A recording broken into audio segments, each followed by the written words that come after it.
नमस्कार प्यारे साथियों, आपका स्वागत है हमारे यूट्यूब चैनल में। और देखिए साथियों, हम आपको डीएलएड फर्स्ट सेमेस्टर के लिए मैथ स्टार्ट किए थे, जिसमें आपका चैप्टर नंबर 2 चल रहा है। और इसमें मैंने आपको 4 वीडियो ऑलरेडी अपलोड कर दिए हैं।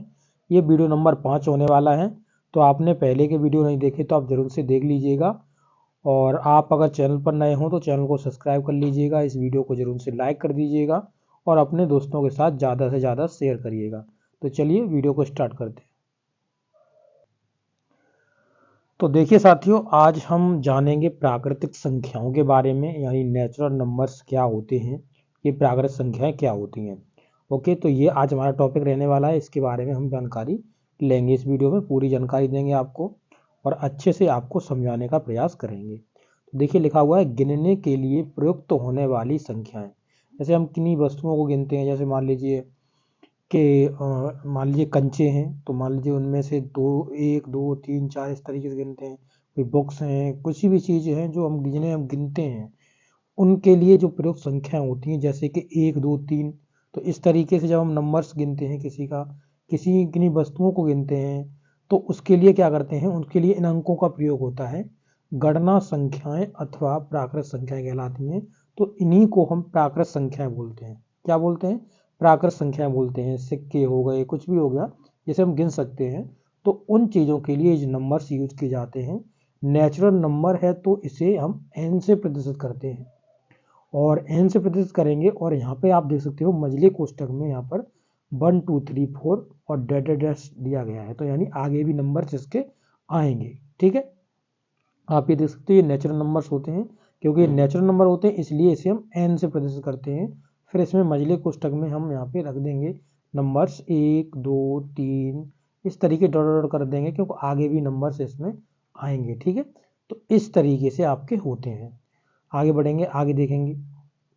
देखिए लिखा हुआ, प्राकृतिक संख्याओं के बारे में महत्वपूर्ण बात है। तो इनके बारे में, जो प्राकृतिक संख्या होती हैं उनके बारे में कुछ महत्वपूर्ण बातें हम सीखेंगे। तो देखिएगा, यहाँ से आपकी स्टार्ट हो जाती हैं जो इम्पोर्टेंट बातें हैं आपकी। नंबर 1 देखिए, लिखा हुआ है, किसी संख्या में एक जोड़ने पर प्राप्त संख्या पूर्व संख्या की परवर्ती संख्या कहलाती है। अब किस तरीके से, मैं इसको साथ साथ ही समझाता चलूंगा आपको लिख के, तो आपको बहुत आसानी होगी। जैसे मान लीजिए कोई संख्या, मैंने मान ली कि एक संख्या 5 है, और 5 में अगर हम 1 जोड़ दें, उसने ये कहा कि अगर कोई संख्या है, यानी संख्या में यहाँ पर मानी मैंने कितनी, 5 है एक संख्या, तो इसे मैंने संख्या मान लिया। और संख्या में कहने का मतलब इसका था कि अगर हम इसमें 1 जोड़ दें, तो 1 जोड़ने के बाद जो हमें बराबर में मिलेगा वो कितना मिलेगा, 6 मिलेगा। और जो 6 मिलेगा वो 5 की ये परवर्ती संख्या होगी। क्या होगी?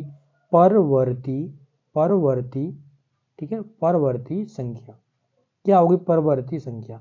इसे ही हम उत्तरवर्ती संख्या भी बोल सकते हैं, उत्तरवर्ती संख्या। ठीक है, उत्तरवर्ती संख्या। तो ये उत्तरवर्ती संख्या भी कहलाती है आपकी, यानी आगे आने वाली संख्या। एक 5 एक संख्या है जिसमें हम 1 जोड़ें, तो 1 जोड़ने के बाद जो आगे संख्या आएगी उसे परवर्ती संख्या या उत्तरवर्ती संख्या, आप दोनों में से जो कहना चाहो कह सकते हो। इसका दोनों का सेम मीनिंग है। और इस तरीके से आप समझ सकते हो, किसी भी संख्या में अगर आप 1 जोड़ोगे तो उसकी आगे जो आने वाली संख्या होगी वो परवर्ती संख्या या उत्तरवर्ती संख्या, आप कुछ भी उसको कह सकते हो। तो यही इसके पॉइंट नंबर 1 का मतलब था, जिसे मैंने आपको समझा दिया। ओके, समझ में आ गया होगा आपके। अब पॉइंट नंबर 2 देखते हैं। देखिए पॉइंट नंबर 2 में कह रहा है कि किसी संख्या में से एक घटाने पर, मान लीजिए एक संख्या हमने 5 ही मान ली, अभी जैसे माना था, एक ही सेम एग्जाम्पल दूंगा तो आपको अच्छे समझ में आएगा। जैसे मान लीजिए कोई 5 संख्या ही मान ली, उसमें से अगर हम 1 घटा दें, इसमें से हम 1 घटा दें, तो 1 घटाने के बाद हमको कितना मिलेगा, 4 मिलेगा। ये कह रहे हैं अगर हमने 1 घटाई तो हमें पूर्व संख्या की, तो पूर्व संख्या कौन सी, हमने 5 मानी थी, ये हमारी संख्या थी। संख्या कितनी हमने मानी, हमने संख्या 5 मानी थी। तो ये जो संख्या है, 5 संख्या है, उसकी जो पूर्व की संख्या, पूर्व की संख्या कौन सी है, 5 है, की पूर्ववर्ती, की पूर्ववर्ती संख्या कहलाती है। कैसी कहलाएगी? उसकी पूर्ववर्ती, यानी 5 की ये पूर्ववर्ती संख्या है, यानी कि इससे पहले आने वाली संख्या है, यानी 5 से जो पहले आई है। यानी देखिए, मैं अगर कहूँ तो 4 देखो यहाँ आई होगी 5 से पहले, तो 5 से पहले अगर जब 4 आई है तो ये कैसी है, इसकी पूर्ववर्ती संख्या है। देखते जाओ ध्यान से, पूर्ववर्ती, पहले क्या थी परवर्ती, तो परवर्ती आगे आने वाली, मतलब परवर्ती अगर हम 5 पे हैं तो 5 के अगर राइट हैंड में जाएंगे जोड़ के तो हमें राइट हैंड में मिलती है 6, वो हमारी परवर्ती या उत्तरवर्ती संख्या होती है। ये कौन सी है, ये आपकी पूर्ववर्ती संख्या है, पूर्ववर्ती संख्या है, ठीक है। तो ये पीछे की जो संख्या होती है उसे हम पूर्ववर्ती संख्या बोलते हैं। ओके, तो पूर्व मतलब पहले, वर्ती आने वाली, पहले जो आ गई संख्या वही पूर्ववर्ती संख्या है। तो इस तरीके से आप समझ सकते हो। अब देखिए तीसरा, तो तीसरे में क्या कह रहे हैं, तो इन्होंने कहा हुआ है, देखिए इसे, एक सबसे छोटी प्राकृतिक संख्या है। तो सबसे छोटी प्राकृतिक संख्या, क्योंकि आपको पता है जो नेचुरल नंबर्स होते हैं वो आपके 1 से ही स्टार्ट होते हैं, 1 2 3 इस तरीके डॉट डॉट करते हुए ये हमारे नेचुरल नंबर्स चले जाते हैं। तो 1 से ही स्टार्ट होते हैं, तो सबसे छोटी कौन सी नेचुरल नंबर होनी चाहिए, तो सबसे छोटी प्राकृतिक संख्या वो आपकी 1 ही होनी चाहिए। तो 1 होती है सबसे छोटी प्राकृतिक संख्या। तीनों आपको समझ में आ गए पॉइंट, ठीक है। तो चलिए अब पॉइंट नंबर 4 पे बात करते हैं। देखिए मैं आपको अच्छे से समझाने का प्रयास कर रहा हूँ, फिर भी अगर कहीं भी आपको अगर कोई डाउट बनता है तो आप जरूर से कमेंट करके पूछ लिया करिए। देखिए यहाँ पे लिखा है कि किसी भी संख्या के दाईं ओर उसकी परवर्ती परवर्ती संख्या होती है, किसी भी संख्या के दाईं ओर। अब जैसे मान लीजिए कि यहाँ पर एक संख्या मैंने मान ली कि यहाँ पे 5 है, जैसे भी आपको बताया था, एक ये 5 संख्या मान ली, इसके दाएं, तो दाएं इसके मतलब आगे साइड पे आने वाला, जो इधर की साइड पे जो आएगा, राइट हैंड की साइड पे आएगा, वही तो इसका दाएं होगा, राइट हैंड की साइड पर आएगा। तो यानी 5 में 1 जोड़ोगे तो बराबर मिलती है 6, तो 6 इसके राइट हैंड में आएगी। और अगर हम इसके लेफ्ट हैंड में पूछें, ये 5 के लेफ्ट हैंड में कौन रहेगा, यानी बाएं पक्ष में कौन रहेगा, तो 4 रहेगी यहाँ पर, ठीक है। दाएं की बात कर रहा है कि अगर जैसे किसी संख्या के दाईं ओर मतलब आगे बढ़ने पर दाईं ओर परवर्ती संख्या मिलती है, तो अभी आपको बताया ही था कि परवर्ती संख्या आती है जब किसी संख्या में अगर हम एक जोड़ते हैं तो परवर्ती संख्या मिलती है, और अगर उसी संख्या में से अगर एक घटा देते हैं तो उसकी वो पूर्ववर्ती संख्या मिलती है, जैसे कि आप यहाँ पे 4 को देख पा रहे हो। तो इस तरीके से, और कह रहा है देखिए, तथा बाईं ओर पूर्ववर्ती संख्या, देखो लिख भी दिया इसने, बाईं ओर पूर्ववर्ती संख्या मिलती है। और जब भी किसी भी संख्या की अगर हमको पूर्ववर्ती संख्या निकालनी है तो हमको क्या करना होता है, उस संख्या में से एक घटा देना होता है, तो हमको पूर्ववर्ती संख्या मिल जाती है आसानी से। समझ गए, आशा करते हैं आपको ये चीज समझ में आ गई होगी। चलिए आगे का इसका पॉइंट देखते हैं। पॉइंट नंबर यहाँ पे 5 देखिएगा। देखिए लिखा हुआ है, किसी भी प्राकृतिक संख्या में एक जोड़ने पर, कोई भी प्राकृतिक संख्या, जैसे मान लीजिए 5 एक प्राकृतिक संख्या है, 5 ही बार बार क्यों ले रहा हूँ, क्योंकि देखो एक ही एग्जाम्पल समझा दूंगा तो आपको बहुत आसान समझ में आ जाएगा। संख्या चेंज करूंगा तो आपको थोड़ा बहुत, जैसे मान लो कि प्रॉब्लम्स क्रिएट हो सकती है, वैसे होगा कुछ नहीं, बहुत छोटे छोटे क्वेश्चन हैं। देखिए किसी भी प्राकृतिक संख्या में एक जोड़ने पर, जैसे मान लीजिए ये 5 है, 5 में हमने एक जोड़ा, एक जोड़ने पर हमको संख्या मिलेगी 6। तो देखिए लिखा हुआ है, पर अगली प्राकृतिक संख्या प्राप्त होती है। तो हमने अभी आपको बताया था नेचुरल नंबर्स क्या होते हैं, जैसे n बराबर लिखोगे नेचुरल नंबर, तो 1 से जैसे स्टार्ट हुआ 1 2 3, इस तरीके से नेचुरल नंबर्स आपके चलते जाते हैं। तो जब भी अगर मान लीजिए कोई संख्या 5 है, 5 में हम एक जोड़ेंगे तो हमें 6 मिल जाएगी, अगला नेचुरल नंबर मिल जाएगा। हमारे पास एक है, एक में एक जोड़ेंगे तो हमको 2 नेचुरल नंबर मिल जाएगा, 2 में एक जोड़ेंगे 3 मिल जाएगा, 3 में एक जोड़ेंगे 4 मिल जाएगा, और 4 में एक जोड़ेंगे 5 मिल जाएगा। तो ऐसे ही हमको नेचुरल नंबर मिलते रहेंगे। ओके, तो इसमें तो कोई समझने में कोई दिक्कत ही नहीं है, आप आसानी समझ सकते हो इसको। देखिए अब मैं आगे बढ़ाता हूँ और क्वेश्चन नंबर 6 पे बात करेंगे। देखिए क्वेश्चन नंबर 6 में क्या कह रहे हैं, देखिए क्वेश्चन नंबर यानी 6 जो पॉइंट है उसमें क्या कह रहे हैं कि ली गई प्राकृतिक संख्या, मान लीजिए कोई संख्या, एक प्राकृतिक संख्या मैंने 6 ले ली, ठीक है। ली गई प्राकृतिक संख्या की अगली संख्या भी प्राकृतिक संख्या होती है। तो बताया नहीं था, अब इसमें से भी अगर अगली संख्या इसकी लिखोगे, 6 के बाद कौन सी संख्या आएगी, 7 आएगी, तो 7 भी तो एक प्राकृतिक संख्या है। बस यही कह रहा है, नॉर्मल सा क्वेश्चन है, आप समझ सकते हो इसको। क्वेश्चन नंबर 7 देखिएगा, किसी भी प्राकृतिक संख्या कोई भी प्राकृतिक संख्या सबसे बड़ी प्राकृतिक संख्या नहीं होती, क्योंकि अगली उससे भी बड़ी प्राकृतिक संख्या होती है। कैसे, कहने का मतलब इनका ये है, जैसे मान लीजिए कुछ नंबर्स में लिख लेता हूँ, जैसे 5 6 7 8 और 9, इस तरीके से लिख दिया मैंने। तो इन्होंने ये कहा, जैसे मान लीजिए हमने एक संख्या मान ली 5, अब ये कह रहे हैं सबसे बड़ी कोई भी प्राकृत संख्या नहीं होती है, क्योंकि उससे भी बड़ी प्राकृत संख्या होती है। जैसे मान ली 5 है, तो 5 से बड़ी कितनी है? 6 है। तो क्या 6 से बड़ी संख्या प्राकृत संख्या नहीं है? 6 के बाद 7 आएगी, 7 के बाद 8 आएगी, 8 के बाद 9 आएगी। इसी तरीके से आप ढूंढते जाओगे तो आपको कोई भी बड़ी प्राकृत संख्या नहीं मिलेगी। सबसे छोटी प्राकृत संख्या आपको मिलेगी 1। पर कोई भी अगर पूछे कि सबसे बड़ी प्राकृत संख्या बताओ, तो नहीं होती है सबसे बड़ी प्राकृत संख्या। ये चीज अपने दिमाग में आप सेटअप कर दीजिएगा, ठीक है। ओके, चलिए अब देखते हैं 8, क्वेश्चन नंबर 8। देखिए पॉइंट नंबर 8 में क्या कहा हुआ है, समझिए। देखिए पॉइंट नंबर 8 में ये कह रहे हैं, देखिए किसी रेखा पर प्रत्येक प्राकृतिक संख्या अपनी बाईं ओर की प्रत्येक प्राकृतिक संख्या से बड़ी तथा दाईं ओर की प्राकृत संख्या से छोटी होती है। जैसे नंबर लाइन होता है, आपने पढ़ा होगा नंबर लाइन, इस तरीके से नंबर लाइन में बना देता हूँ। तो यहाँ पर मैं मान लेता हूँ कि अब एक 0 है, ठीक है। 0 है, इससे पहले क्या होगा? माइनस का नंबर होगा, माइनस का यहाँ पे 2 होगा, ठीक है। इसी तरीके से माइनस में इधर चलता जाएगा और इधर वो चीज़ प्लस में आएगी, 2 इस तरीके से इधर प्लस में आएगी, ठीक है। ये चीज़ समझ गए। अब यहाँ पे इन्होंने जो कहा वो समझा दूँ तो देखिए आपको। तो इन्होंने ये कहा है कि संख्या रेखा पर प्रत्येक प्राकृतिक संख्या अपनी बाईं ओर की प्राकृतिक संख्या से बड़ी होती है। जैसे मान लीजिए ये माइनस का 1 है, तो ये माइनस का 1 हमेशा -2 से बड़ा होगा, क्योंकि बाएं। अब देखिए इसका बायां कौन सा है? इधर का साइड का बायां है इसका, और इधर का साइड का इसका दायां है। तो यहाँ पे 0 अगर बात करी जाए, ठीक है, अगर 0 की यहाँ पे बात करी जाए तो यहाँ पर ये 0 इससे बड़ा होगा।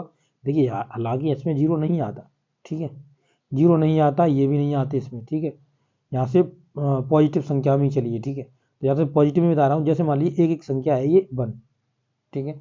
अब 1 संख्या है तो सॉरी इसे 1 नहीं, इसे 2 मानिए। देखिए 2 मानिए, तो 2 से पहले की जो संख्या होगी वो इस प्राकृत संख्या से छोटी होगी, और 2 के बाद की जो संख्या आएगी उसमें से वो बड़ी होगी इससे।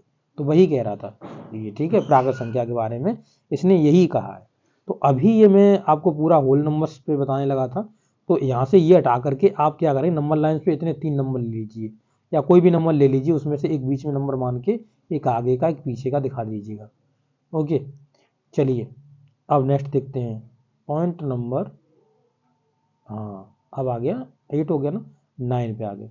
देखिए 9 में क्या कह रहा है कि एक की कोई पूर्ववर्ती प्राकृत संख्या नहीं होती। देखिए प्राकृत संख्या नहीं होती, सही कह रहा है। जैसे मान लीजिए अभी मैंने थोड़ा, देखिए यहाँ पे जैसे मान लीजिए ये 1 है, तो 1 की पूर्ववर्ती, इससे पहले कोई भी प्राकृत संख्या नहीं होती, क्योंकि प्राकृत संख्या ही 1 से स्टार्ट होती है। प्राकृत संख्या किससे होती है? 1 से स्टार्ट होती है, 1 2 3 इस तरीके से स्टार्ट होती है। इससे पहले कोई संख्या होती नहीं है।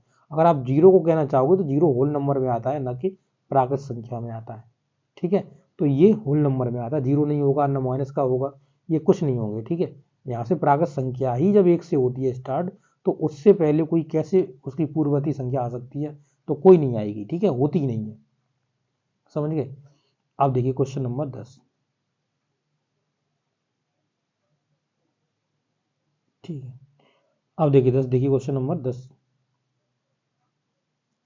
10 में कह रहा है एक के अतिरिक्त किसी प्राकृतिक संख्या के ठीक पहले की प्राकृतिक संख्या उस संख्या की पूर्ववर्ती संख्या होती है। सही कहा। देखो इस तरीके से नंबर लाइन खींचा हुआ है। यहाँ पे मान लीजिए कि 1 बना हुआ है, यहाँ पे 2 है, यहाँ पे 3 है, यहाँ पे आपका 4 है। तो इन्होंने कहा कि 1 से पहले कोई पूर्ववर्ती संख्या प्राकृत संख्या नहीं होती है, क्योंकि 1 से तो स्टार्टिंग होती है। परंतु 1 को छोड़ करके अगर 2 की पूर्ववर्ती संख्या पूछोगे तो 1 होगी, 3 की पूछोगे तो आपकी 2 होगी, 4 की पूछोगे तो आपकी कौन सी होगी? 3 होगी। तो ये पूर्ववर्ती संख्या सभी की होंगी।